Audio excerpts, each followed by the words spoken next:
Hello!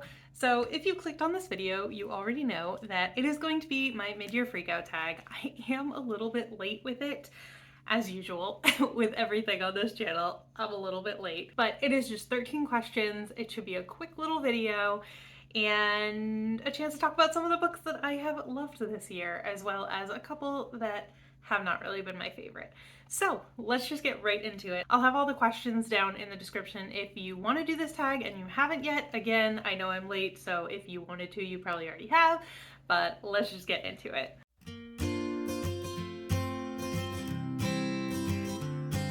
Question 1 is, what is the best book you've read so far in 2024? And for me, it is Blood Over Brighthaven by M.L. Wong.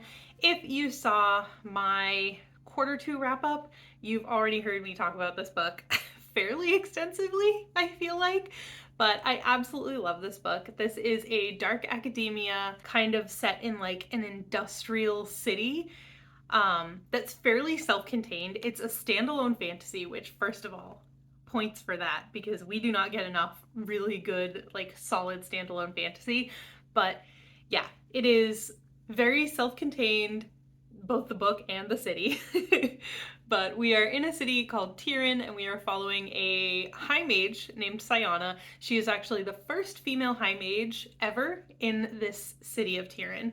And she is tasked with writing basically the magical code that keeps this city running and like optimized. She has a hard time right from the beginning.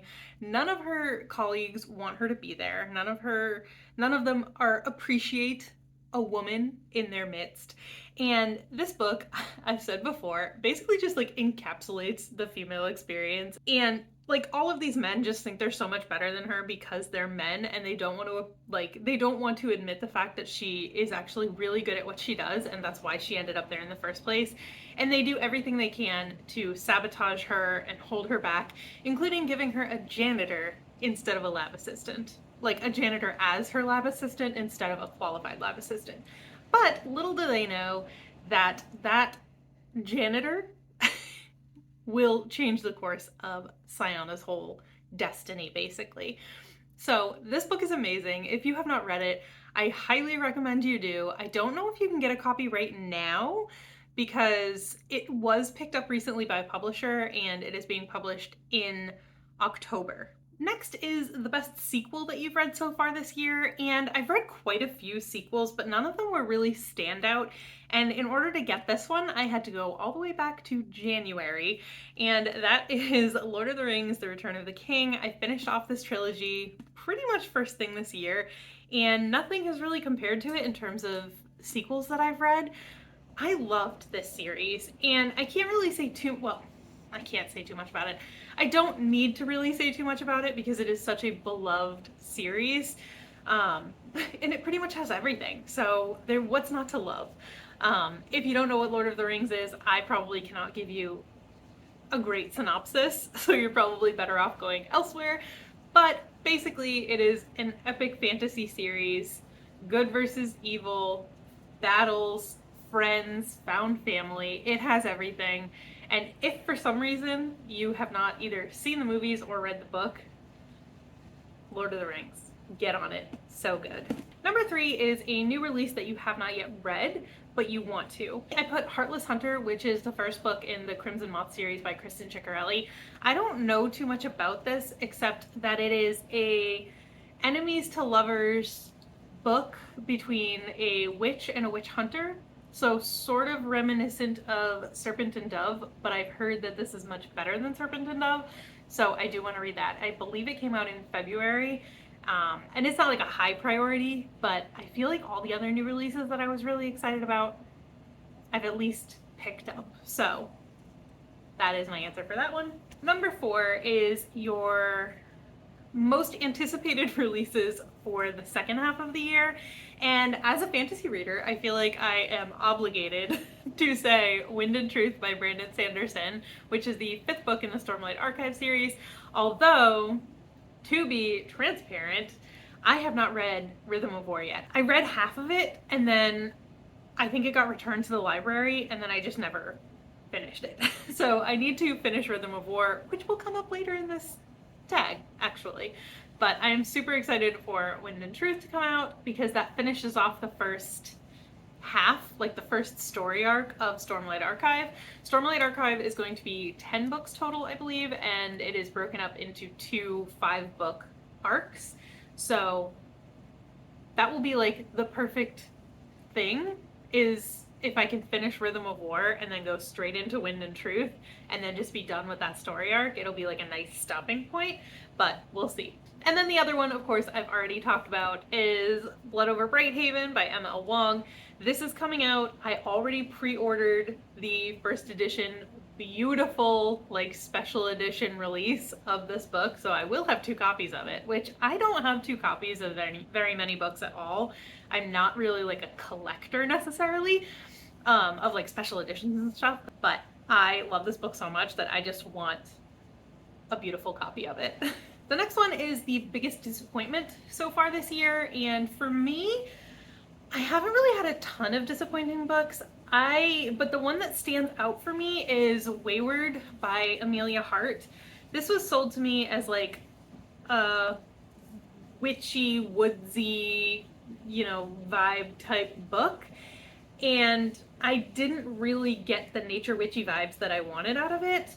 It was just kind of more of like a female trauma dump type book where every single male character was bad and every female character had serious trauma in their lives, which I feel like there's a place for that type of book and a reader for that type of book, but it definitely was not me. I felt like I was getting trauma dumped on without any of the cool nature witchy vibes that I was promised. Not promised, but that I was looking for in that book. So that was definitely my biggest disappointment of the year, although there have been other books that I read that I was not super happy with. Next, to kind of follow that up, is your biggest surprise, and for me that was definitely The Sugar Queen by Sarah Addison Allen. I bought this book a few years ago when I went to a little indie bookshop, and I didn't know anything about it. I didn't know anything about the author. I just thought the cover was really pretty because I love candy, and so like the title was appealing and everything, but I didn't know anything about the book. Turns out this book is, and I feel like all of her books seem to be, this is the only one I've read so far by the author, but by the synopsises,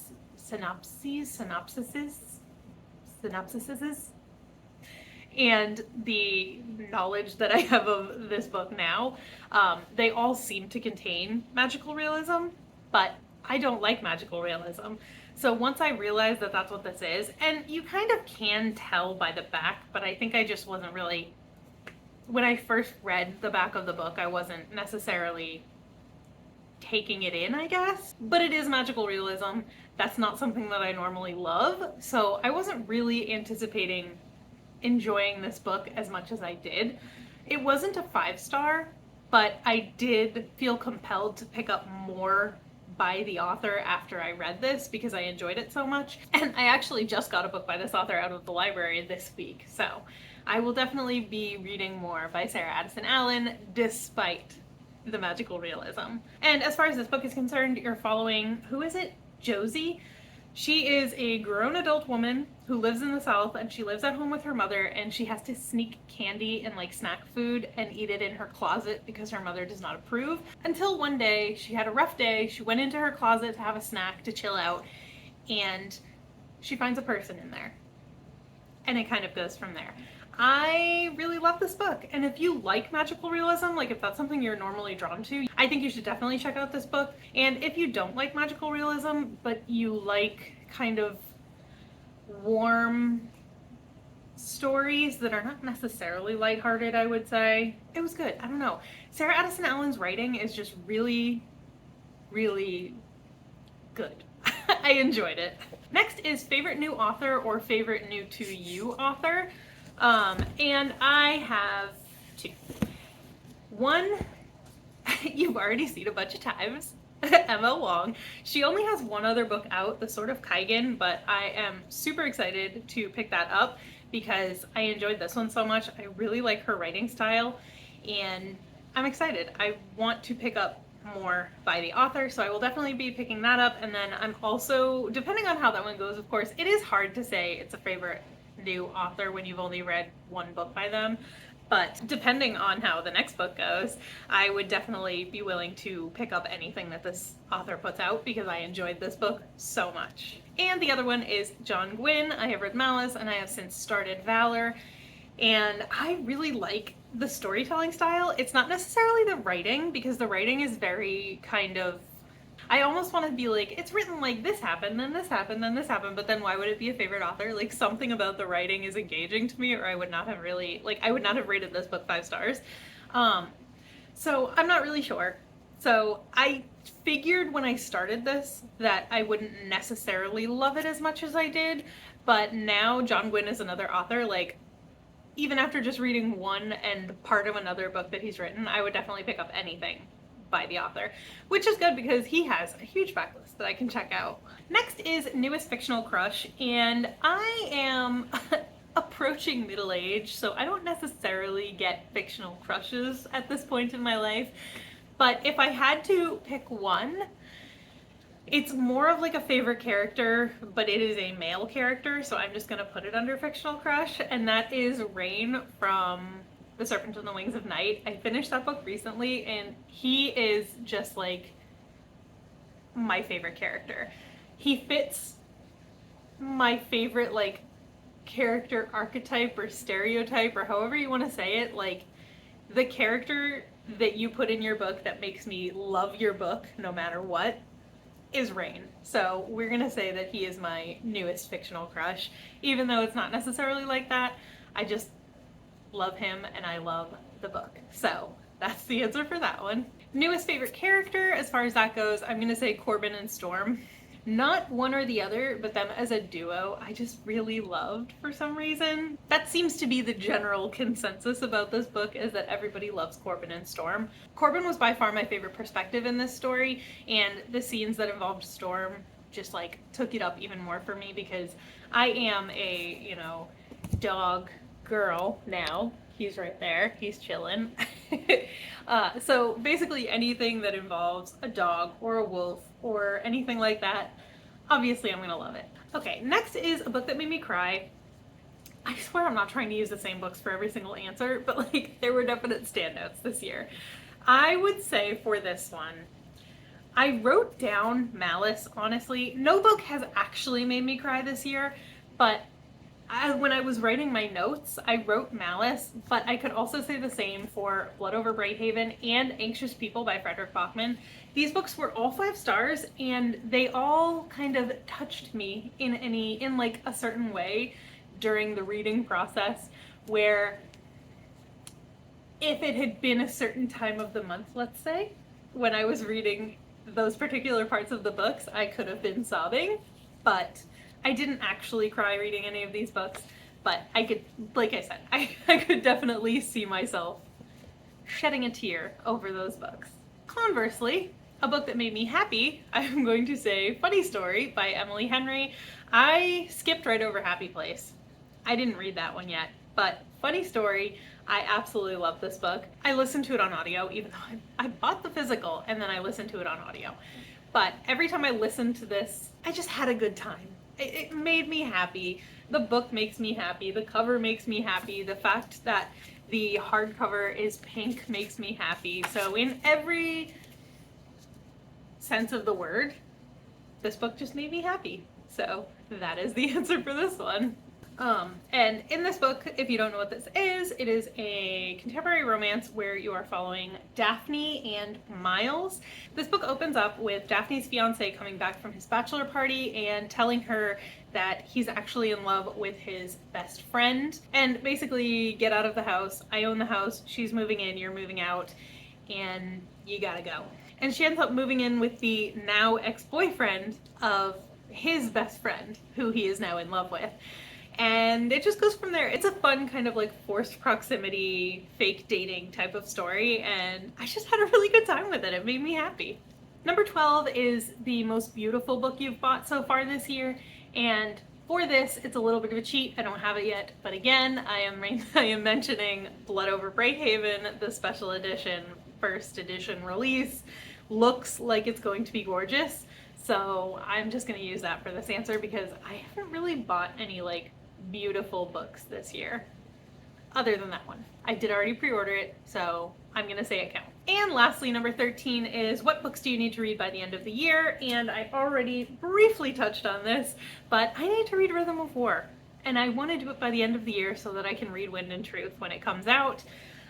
Will that happen at this point? It's been so long since I read Stormlight that I feel like I would have to go back and start at the beginning, and for reading 4 like 900,000 over 1,000 page books, it's a little late in the year to be starting a huge reading project like that, especially when I don't stick to schedules with reading projects.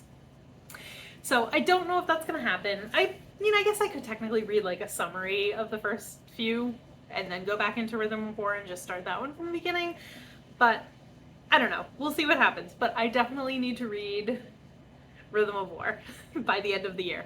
I say definitely, but like, will it happen? I have no idea, but that is my hope. I hope that I read that by the end of the year, because that is the book that I am like the most like, I need to read this book so that I can continue.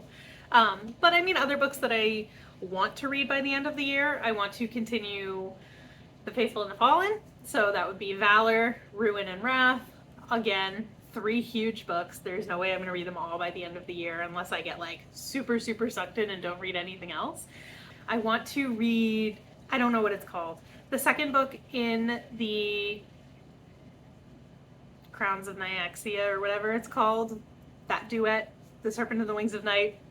The second one, it's The Ashes and the Something King, I feel like. But I don't remember the actual title. The picture will be on the screen, so you'll know. I want to read Happy Place still. I jumped right ahead and read Funny Story without reading Happy Place. I know you don't have to read them in order. I know they're not related in any way except for the fact that they're by the same author. But I read Beach Read. I skipped People We Meet on Vacation. I still haven't read that. But then like, I bought Book Lovers when it came out. I bought Happy Place when it came out. I bought Funny Story when it came out. Book Lovers and Funny Story I read when they came out. Happy Place I still have not read. So yeah, I would like to read that by the end of the year. The Liar's Knot, I would like to continue in the Rick and Rose trilogy before the end of the year. I feel like I just talk about the same books all the time. I don't know, like, but it's true. Like, I have so many books that I want to read and then I just don't have time, so then I just keep like rolling them over and over and over. But eventually I'll get to all of them, right? By the time I die. Of Blood and Fire, I need to read. My husband put that on my TBR this month and I haven't yet started it. It is currently July 16th and I have not started that yet, so I definitely want to read that this month if possible. But if not, like, he suggested it and I asked him to recommend me a book, so I feel like I should read it. I don't know, there's a lot, but we'll leave it there. We will leave it there. So that is the Midyear Freakout tag. Midyear Freakout book tag? Midyear book Freakout tag? I never remember what it is, but that'll do it for me for today. I hope you enjoyed this video. If you've done this tag, let me know. I would love to check it out. And if you haven't, I tag you. Do people still do that? I know that used to be a big thing when tags were big, like a few years back when I first started BookTube. I don't know if people do that anymore, but I tag you to do it, whether you make videos or if you want to just answer the prompts in the comments and let me know what your answers would be. I would love to read through. And yeah, all right, that's it. I will talk to you guys in my next video. Have a great day. Bye.